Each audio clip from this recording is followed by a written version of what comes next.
नमस्ते आप सबको। मैं जागृति द वेलफेयर स्टेट की तरफ से आप सबका स्वागत करती हूँ। आज हमारे साथ है रितु चौहान आम्बेडकर जी। भरतनाट्यम में इनको विशारद हासिल है। साथ ही रितु जी मास्टर्स ऑफ फाइन आर्ट्स की डिग्री रखती है। अखिल भारतीय गंधर्व महाविद्यालय की रजिस्टर्ड एग्जामिनर। बड़े ही कम उम्र से इन्होंने भरतनाट्यम की जो प्रैक्टिस है इन्होंने स्टार्ट कर दी थी। और केरला के गुरु श्रीधर पट्टाम्बी, पुणे से गुरु संध्या धर्म और नागपुर से श्रीमती माडखोलकर, इनके अंडर इन्होंने एमएफए किया था।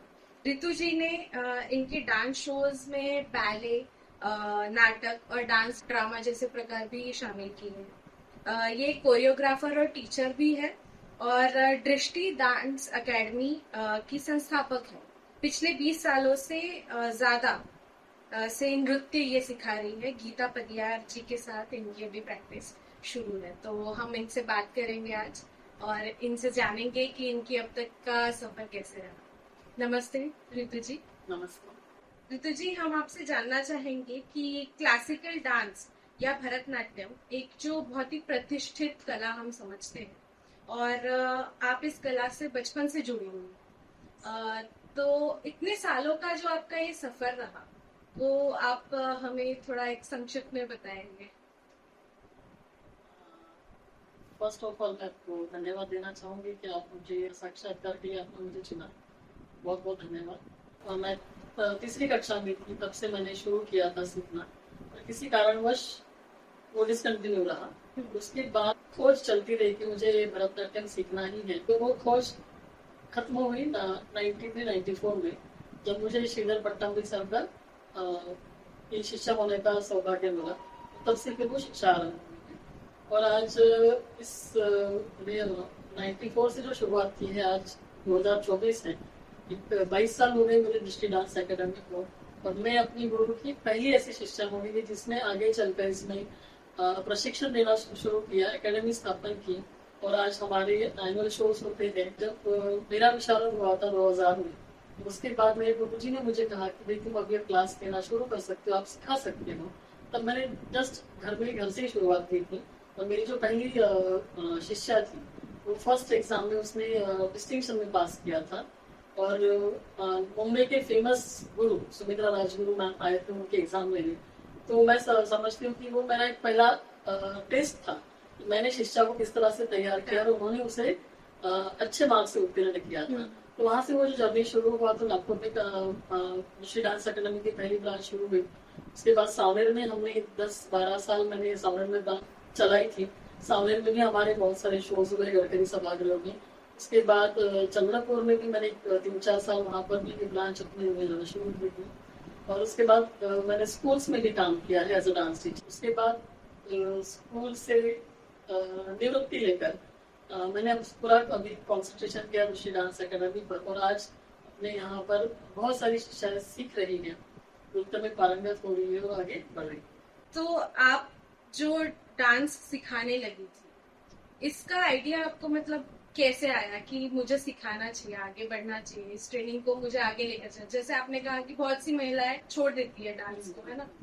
आपको कैसे लगा कि मुझे इसको आगे लेकर जाना चाहिए? क्या विचार था तब? बहुत अच्छा सवाल है। बचपन से भरतनाट्यम की तरफ एक मेरा रुझान था, और मोस्टली फिल्मों की वजह से, मोस्टली वैजयंतीमाला की वजह से, कि मैं उनको पुरानी फिल्मों में क्लासिकल नृत्य ज्यादा होता था। और भरतनाट्यम एक बहुत ही ज्यादा अट्रैक्टिव नृत्य प्रकार होने के कारण मैं खींची चली गई उसकी तरफ। और तब से शुरू था कि मुझे ये सीखना है। कहाँ से सीखना है? नागपुर में तब इतना प्रचलन नहीं था। और भरतनाट्यम जब सीखना शुरू किया, तब ये नहीं था कि बस सीखना है, पर जैसे जैसे सीखते गए, आगे बढ़ते गए, तो मुझे लगा कि ये बहुत ज्यादा एक्सपेंसिव आर्ट है। और ये मैं चाहती थी कि ये एक्सपेंसिव आर्ट सिर्फ उन लोगों के तक सीमित ना रहे कि जिनके पास पैसा लेकर spend money on this art. तो मुझे लगा कि ये निचले तबके तक जाना चाहिए, जहाँ कला का बहुत सारा रत्न है, पर उन्हें खोजने के लिए हम वहां नहीं पहुंच पा रहे। हाँ।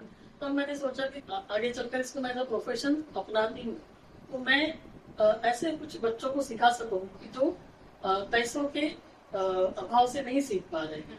दूसरा एक ये भी था कि जैसे कहा जाता है कि हमारे यहाँ जितनी भी कलाएं हैं, सभी कलाओं पे कहीं ना कहीं धर्म का एक वर्चस्व है।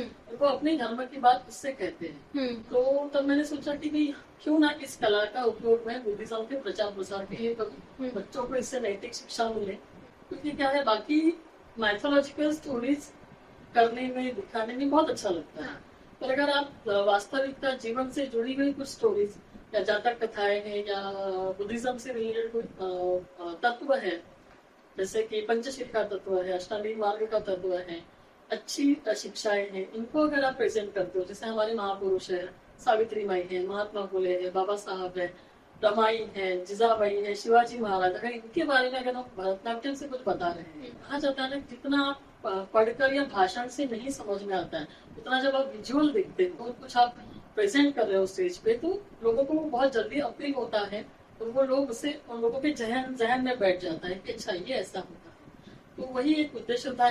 बहुत अच्छी सोच के साथ आपने ये सफर शुरू किया।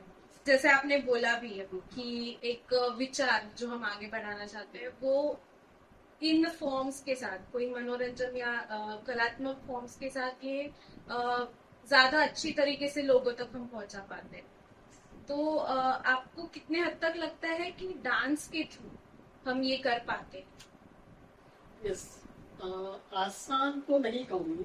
एक्चुअली क्या है कि तो मैंने कहा कि भरतनाट्यम में दक्षिण भारतीय नृत्य कला है, तो उसमें दक्षिण भारतीय लोगों का बहुत ज्यादा वर्चस्व अभी तक रहा है और अभी है। मैं जिस बैकग्राउंड से आती हूँ, बीइंग अ बुद्धिस्ट और बीइंग अ अम्बेडकराइट, ऐसे बहुत सारे अछूते पहलू हैं या घटनाएं हैं जिन्हें दर्शाते समय हमें बच्चों को समझाना पड़ता है, क्योंकि बच्चों को बहुत सारी चीजें नहीं पता हो, और बच्चे इतने क्या कहेंगे कि मिट्टी के गोले हो। yes. और उनको जब बताते हो कि भैया जब आप कुछ चीजें सीख रहे हैं, फिर आप स्कूल में सीखो, घर में सीखो, बाहर सीखो, या मेरी डांस क्लास में भी अगर आप सीख रहे हो, तो आप लॉजिक से सीखते हो, माइथोलॉजिकल स्टोरीज के बारे में भी बात करते हो, उन्हीं से सवाल पूछते कि भैया आपको लगता है कि ऐसा हुआ होगा, है ना, सिर काट के जुड़ गया होगा, अगर ऐसे तो हमारी उंगली भी कट के जुड़ गई, तो बच्चे भी सवाल, वो पढ़ रहे हैं, वो साइंस पढ़ रहे हैं, वो आज मीडिया से इतना रूबरू है कि उन्हें सारी चीजें समझ में आती है। दिनों की बर्थ कैसे होता है, हाँ। सारी चीजें उन्हें पता है। वो माइथोलॉजिकल स्टोरी की हमें सिलेबस में वो सिखानी है, वो भी जब करते हैं तो उनका भी बैकग्राउंड हमें बताते थे, अगर हम ये पदम कर रहे हैं या शब्दम कर रहे थे, इसमें क्या स्टोरी है, वो क्यों है, तो हम उसमें भी उनको लॉजिक लगाने के लिए बोलते कि is it possible to hold any mountain on the finger, वो बोलते कि नहीं, वो रूपकात्मक होगा या सिंबॉलिक होगा, तो उसे हमें कैसे लेना चाहिए। फर्स्ट डांस ड्रामा हमने अंगुली माल का किया था, तो अंगुली माल डांस ड्रामा भरतनाट्यम में फर्स्ट पहली बार शायद मैंने किया। तो ये मैंने अंगुली माल जब डांस ड्रामा किया तो ऑडियंस रो रही, जैसे हमने रमाई पे एक डांस किया था, तो रमाई का पूरा जीवन उस डांस में आया, तो लोग रमाई के साथ जुड़े फर्स्ट टाइम। मैं डेफिनेटली कहूंगी कि परफॉर्मिंग आर्ट से आप अपनी बात लोगों तक पहुंचा सकते हो। आपको मोर्चा ले जाने की जरूरत नहीं है, कहीं लाठियां उठाने की जरूरत, आप बहुत अच्छे तरीके से और लोगों के दिल तक पहुंच सकते हैं। एक इंसान जब कुछ फील करता है तो वो आगे तक पहुंचता है, तो वो उस इंसान को फील करना पहले इम्पोर्टेंट, तभी वो आगे तक पहुंच सकता है। आपने शायद ये बहुत सारे बच्चों के मन में ये बात उनको फील कराई है, तभी वो पहुंचा पाए हैं आगे तक, तो आपके लिए बहुत कॉन्ग्रेचुलेशन। आपने अभी बहुत सारे परफॉर्मेंसेस की बात की, हमने ये भी पढ़ा है कि आपने एक कल्याणकारी राजा शिवाजी, इनके ऊपर एक प्ले निर्देशित भी किया है और लिखा भी है, तो ये डायरेक्शन और लेखन, इसकी तरफ आपकी रुचि कैसे बढ़ी? लिखना तो देखो, आप स्कूल में हो तो आप निबंध लिखते ही हो, हाँ। है ना, तो लिखना बचपन से था। और जैसे आप स्कूल में काम करते हो, स्कूल में बहुत सारी चीजें आपको थीम वाइज करनी पड़ती है। तो मैं जैन इंटरनेशनल स्कूल में हूँ, हमारे प्रिंसिपल को शिवाजी के ऊपर एक ड्रामा चाहिए। जब मुझे ये प्रस्ताव मिला कि हमें शिवाजी पे ड्रामा करना है, तो मैंने कहा कि ठीक है मैं करूँगी। तो मुझे लगा महीना भर तो मुझे डांटता राजा शिवाजी साहब का, वो पढ़ने में लगा। स्क्रिप्ट जब तैयार हो गई और मेरे ध्यान में था कि सलीम जावेद ने जैसे शोले का स्क्रिप्ट लिखा था, हमारा भी वैसा होना चाहिए। पूरा ड्रामा सेट करना मेरे बस की बात नहीं थी। स्कूल में 100-150 बच्चे हैं, जिनको भी टीचर को दिया था तो उनके लिए वो क्लियर था कि उन्हें क्या करना है, एंट्री कहाँ से करनी, एग्जिट कहाँ से करनी, कौन से स्टेज पे आने वाले हैं, कहाँ करने वाले हैं, फिर उसमें शस्त्र कौन से लगेंगे, पगड़ी कौन सी रहेगी, इसका तो हर वेशभूषा सभी उसमें आ गया था। और फिर था कि इसे नाम क्या दे।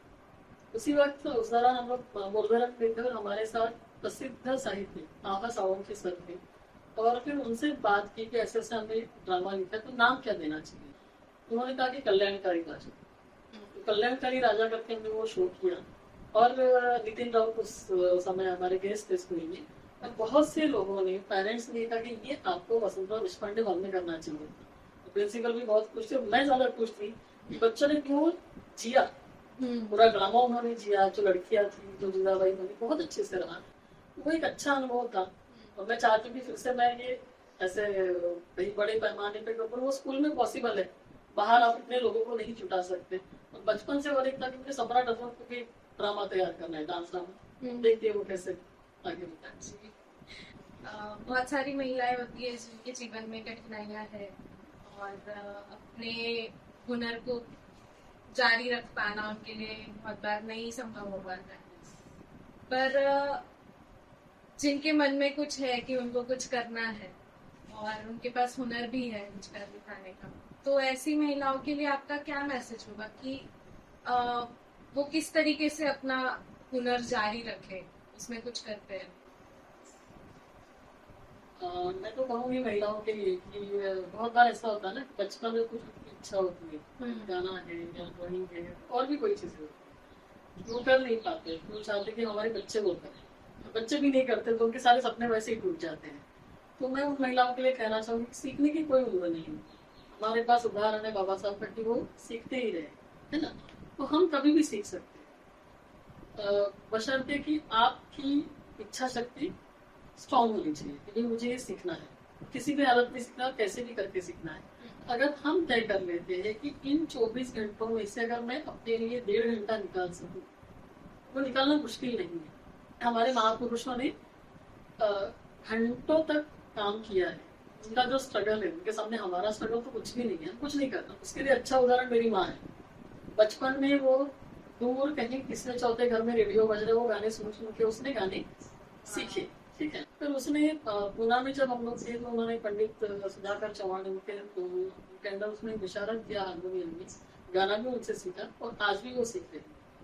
और आज उन्हें समझ में आ रहा है कि जो बचपन में मैं नहीं कर पाई, आवाज इतनी पतली थी कि सुनाई नहीं देती थी आगे वालों को, आज आवाज रियाज की वजह से खुल गई है। तो मैं उन्हें, वो मेरे लिए बहुत बड़ा उदाहरण है कि उनका नी रिप्लेसमेंट हुआ है, तो उनके एक्सरसाइज चलते हैं, उनका प्राणायाम चलता है, उनका रोज रियाज, भले ही मैं रोज रियाज नहीं करती पर वो रोज रियाज करती है। तो ऐसी महिलाएं भी है जो करना चाहती है। मैं वही कहा कि बशर्ते आपको आपका विल पावर इतना स्ट्रॉन्ग होना चाहिए, मुझे ये करना है। तो लेडीज बैच भी हमारी शुरू है। तो सभी महिलाओं को मुझे यही कहना है कि आप कुछ अच्छी कला सीखिए, कोई भी क्षेत्र हो। अगर आप जॉब भी करना चाहते हो, छोटा मोटा जो भी कुछ भी करना है, तो आप घर बैठे भी कर सकते हो, घर के बाहर जाकर भी कर सकते हो। बस आपको खुद को स्ट्रॉन्ग होना है कि ये मुझे करना है। आप खुद कन्विंस हो तो आपको दूसरों को कन्विंस करने की जरूरत नहीं पड़ेगी। तो जब आप करके दिखाओगे कि अच्छा ये मैंने अचीव किया, मैंने ये किया है, तो लोग आपका लोहा जरूर मानेंगे। एक कला को हर रोज करना, कुछ एक्टिविटी हम करते हैं हर रोज, तो इसका मतलब हमारे जीवन में, हमारे मन में या शरीर पे किस तरीके से एक इसका प्रभाव होता है?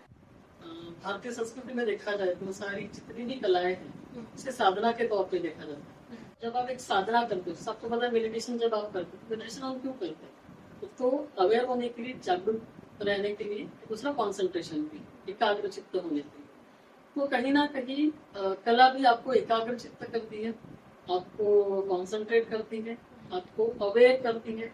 अगर आप डांस करो तो आप अपने शरीर के प्रति सजग हो जाते हैं। कुछ जहन में विचार आते तो हम उसे किसी ना किसी फॉर्म में उतारते हैं। कोई कैनवस पे उतारेगा, कोई पेपर पे उतारेगा, कोई स्टेज पे परफॉर्म करेगा, कोई कुछ करेगा।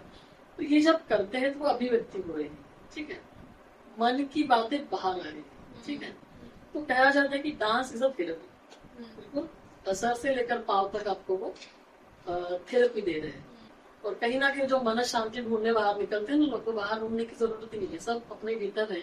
आप कला के माध्यम से ढूंढो, ध्यान के माध्यम से ढूंढो, या अच्छे कर्मों के माध्यम से ढूंढो, तो आपको वो शांति अपने आप में मिल जाती है। It's very beneficial to learn any art. मैं ये पूछना चाहूंगी कि आपके विचार में आपके जीवन की सबसे बड़ी उपलब्धि आपने जो हासिल की वो कौन सी होगी, जो आपके आगे के प्लान्स हैं वो क्या है? 2005 में हमारा पहला एनुअल फंक्शन हुआ था और 2024 अभी रिसेंटली हमने एक एनुअल फंक्शन किया है। इसमें हमें जो सामाजिक संदेश देना था, फिर हमने रामाई को भी प्रेजेंट किया, तो ये नहीं हुआ है। भरतनाट्यम में कभी किसी ने रामाई को प्रेजेंट नहीं किया है, कभी किसी ने बाबा साहब को डांस में नहीं प्रेजेंट किया है। तो ये सारा जब मैंने किया तो वो होने के बाद जो इम्पैक्ट था ऑडियंस पर, जो मुझे रिप्लाई लोगों के आए, ठीक है बुद्धिस्ट लोगों ने तो दिए, जो अम्बेडकर थे उन्होंने तो रिप्लाई दिए ही, तो जो नॉन अम्बेडकर थे, नॉन बुद्धिस्ट थे, उनके मुझे रिप्लाई इतने अच्छे आए कि हमने वो सारी चीजें देखी। हमने आपकी फ्रेंडशिप देखी, हमने आपका एडमिनिस्ट्रेशन देखा, हमने आपका सिलेक्शन ऑफ सॉन्ग देखा, और हमने आपका जो प्रेजेंटेशन देखा जो एक समाज की तरफ रुझान रखने वाला था। मुझे लगता है कि ये एज अ डांसर या as a choreographer, as a Bharatanatyam trainer, ये बड़ी उपलब्धि है मेरे लिए इस क्षेत्र में कि मैं ये कर पाई। तो जो मेरा उद्देश्य था कि मुझे बुद्धिज्म भरतनाट्यम की माध्यम से बताना है लोगों को, उसमें शायद मैं कुछ परसेंट सफल रही हूँ। कि भविष्य का प्लान है कि एक हमारा स्कूल हो जहाँ पे नैतिक मूल्यों पे ज्यादा भर दिया जाए और बच्चों को जो लाइफ स्किल्स है वो सिखाई जाए। ठीक है, पढ़ाई होगी, जो सिलेबस है वो तो हम करेंगे, पर मुझे लगता है कि हमें उन्हें ऐसी शिक्षा देनी है कि वो अगर आज बाहर खड़े होते हैं कहीं पे, तो वो 6 साल का बच्चा रहे या 60 साल का बच्चा, बड़ा होकर नागरिक, वो ऐसे खड़ा हो कि वो अकेले करोड़ों के सामने लड़ जाए। जैसे रवीश कुमार कहते हैं कि डॉक्टर अम्बेडकर बनना मतलब करोड़ों की भीड़ के सामने अकेले खड़े रहे। ठीक है, तो हम ऐसे नागरिक तैयार करना चाहते हैं। बचपन से कहीं ना कहीं एक गीतों के माध्यम से बाबा साहब से जुड़े, तब नहीं समझ सकता कि बुद्ध होना क्या होता है, बाबा साहब क्या है। सावित्रीबाई हमारे लिए उदाहरण है कि 17 साल की उम्र में अगर एक लड़की एक पाठशाला खोलती है और कितने उस पर अत्याचार हुए होंगे, यानी हम थोड़ी देर के लिए अगर हमें कोई बुरा भला कह दे तो हम कितना इंसल्ट फील करते हैं और महीनों उससे बाहर नहीं निकलते। उन्होंने कितना ह्यूमिलिएशन या इंसल्ट सहा होगा हमारे लिए, तो वो सोच के हमें बल मिलता है कि यार भी कुछ नहीं तुम्हारे। जब मैं कोई स्ट्रगलिंग फेज में आ जाती हूँ, कोई संकट की स्थिति आती है कि अच्छा भी क्या करना है, तब मैं सोचती थी बुद्ध ने, सिद्धार्थ ने क्या किया होगा, बुद्ध तो बहुत बड़ी बात है, सिद्धार्थ ने क्या किया होगा, यशोधरा कैसे रिएक्ट करती है, सावित्री माई कैसे रिएक्ट करती है, या रमाई कैसे इसे हैंडल करती है, बाबा साहब कैसे हैंडल करते हैं, तो वो सोचते हैं तो वो आसानी से रास्ते मिल जाते हैं। मुझे लगता है कि जो भी अच्छाइयाँ है वो सब उन्हीं की वजह से, और जो भी बुराई है उन्हीं की वजह से। इसलिए मैं हमेशा कृतज्ञ रहती हूँ कि मेरे जीवन में बुद्ध है, बाबा साहब है, महात्मा फुले, सावित्री माई है, रमाई है, जियाबाई, बहुत सारे, सब सभी के नाम नहीं ले सकते, पर ये सभी जिन्होंने समाज में अमूलाग्र बदल किया है, उनसे प्रेरणा लेकर अगर मैं अपने भी अस्तित्व में या अपने ही व्यक्तिगत में कुछ भी बदलाव कर सकूं, छोटा सा भी, तो फिर मैं समझूंगी कि मैंने इस मानवीय जीवन का मैंने सार्थक। तो मैं आपसे बात करके बहुत अच्छा लगा। मैं आज आपसे बहुत सारी चीजें सीखने को मिली, कला के माध्यम से खुद को जानना, ये भी एक बहुत अच्छा आपसे पता चला। तो हम आपसे और बात करेंगे, फ्यूचर में मिलेंगे कभी, और आप हमें कहीं शो करेंगे तो जरूर बुलाइए। और इसके साथ ही हम आज का इंटरव्यू यहाँ पर खत्म करते हैं। Thank you ma'am, thank you so much.